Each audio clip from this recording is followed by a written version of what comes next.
What's going on, guys? It's Rodney Montgomery with Blue Collar Paychecks. I'm going to be giving the 10 steps of what it takes to build a tilt-up building. This will be a general overview. I'm not going to get too deep into the details. This video is primarily for people who don't really have that much experience in tilt-ups and just want to have an idea of what they're getting into, or just want to have an understanding of how it works. So let's go ahead and get started.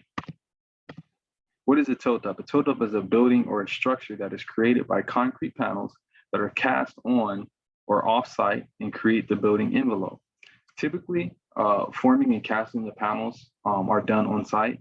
It's more common in the industry, and especially on the West Coast, but on the East Coast, they use precast walls.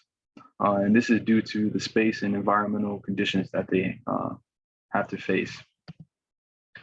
So the first step before you do anything is obviously get your survey. You want to make sure you got all of your everything laid out and you have all your proper coordinates before you start doing anything. But after that's done, you want to start forming your building pad. So your building pad is what the actual building sits on. So it's kind of in the title. So depending on the soil conditions of your site, it may require over excavation and importing structural fill to build your building pad, or sometimes you can amend the soil on site with lime or cement to meet the structural requirements. Once those conditions have been met, your geotechnical engineering firm will send out a tech and verify the subgrade meets the conditions called out in the soils report by performing compaction tests and or by observing a proof roll. What is a proof roll and how is it done? Proof roll is typically done by a fully loaded dump truck that drives over a specific area that has been requested, and the tech will watch for any type of deflection at the wheels. Generally speaking, what I've seen, there may be a difference, so don't quote me. Anything over a ½ inch deflection will require remediation. By remediation, I mean that they may have to remove the soils in that area by 2 feet, placing 2 to 4 inch quarry spalls, build it back up, and then do that test again, and hopefully that you'll pass the proof roll this time. So once that's done, then you can move on to the next step.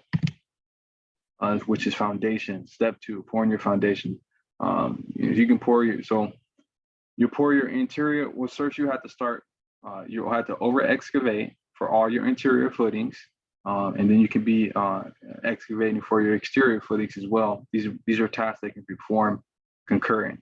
You don't have to do these one at a time. You can be doing these both at the same time. So once you excavate, you can place your rebar, which you can see right here in this photo. Once you place your rebar, you get an inspection done. And then once that inspection is done, you can pour your concrete. Your spread footings are inside of the building and what your columns sit on to support the load of the building and the roof structure. Your exterior footings are what the walls sit on to support the load. Moving to the next step. So once all your interior footings are poured, the next step is to start pouring your slab. What is a slab? The slab is a concrete floor in a warehouse building. The slab is a combination of concrete and rebar. The slab is first formed by carpenters, and then the rebar mats are installed by the iron workers. As an example, you may see a rebar mat with number 3 bar, 24 inches on center each way. Right here, if you look at these photos, I have some examples of what I'm referring to. So, take a look at that, do your research. It's pretty simple. Once you learn what it means, it's not that hard to look at and understand it. So once that's done, get it inspected, and then you move up to the next step. So once you got all that, slab on grade pours, now you can start in slab on grade pours. Your slab on grade pours will also require an inspection of the placement of concrete. Things your inspector may be looking at before and during the placement is verifying the mix design. What is a mix design? The mix design is a concrete mix specified by the structural engineer that may include aggregate size, water to cement ratio, type of cement, admixtures, etc. So when your truck driver shows up, your mixer truck, right, they'll have a ticket with them. Your inspector will take a look at that ticket, make sure everything lines up with what was specified. If all that lines up, the next step is he'll perform a slump test. What is a slump test? The slump test measures the consistency of fresh concrete before it sets. It is performed to check the workability of freshly made concrete and therefore the ease with which the concrete flows. It can also be used as an indicator of an improperly mixed batch. So once you pour your slab, So I'll go ahead and see. Here's a photo right here of them pouring the slab. So once your slab's been formed, now it's time to start forming your walls. Before forming your walls, make sure you applied your bond breaker and it is evenly applied so your panels don't stick when you go to erect them. The carpenters will form the walls based on their drawings. Typically, a carpenter's office will work with an engineering firm such as Metal Burke to create shop drawings, aka Burke book, that will include the thickness of the walls, heights, openings, the weight, and any other pertinent details. Once the walls have been formed, the iron workers will install the rebar listed on the drawings. They'll receive another inspection. Once inspection is passed, we can start pouring our walls. Depending on the client, the walls may require different interior finishes, such as hard draw or light broom finish.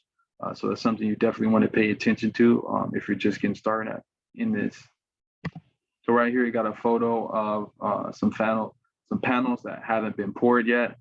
You see the openings, see the pilaster right here in the middle. Go ahead and go to the next one.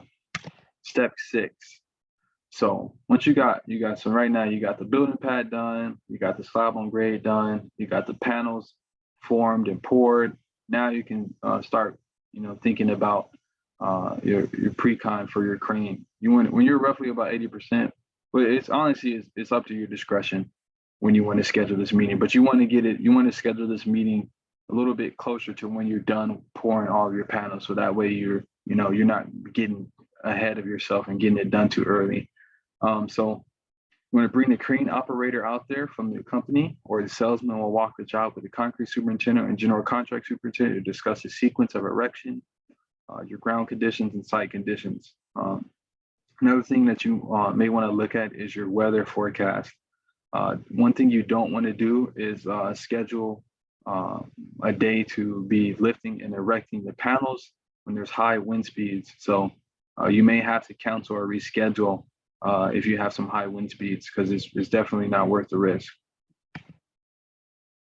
So right here, you can see some photos of the crane. We on this project, we went with Bragg.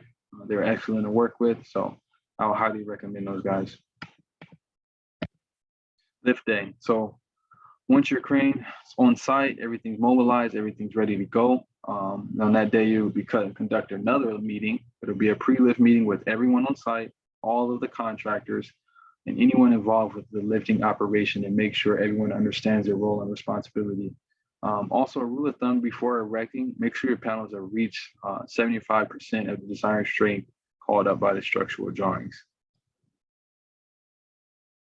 Okay, step 8. So now your panels, you already started the panel erection, right? So now it's time to move on to start erecting the steel. You start setting your beams and columns, or also your joists.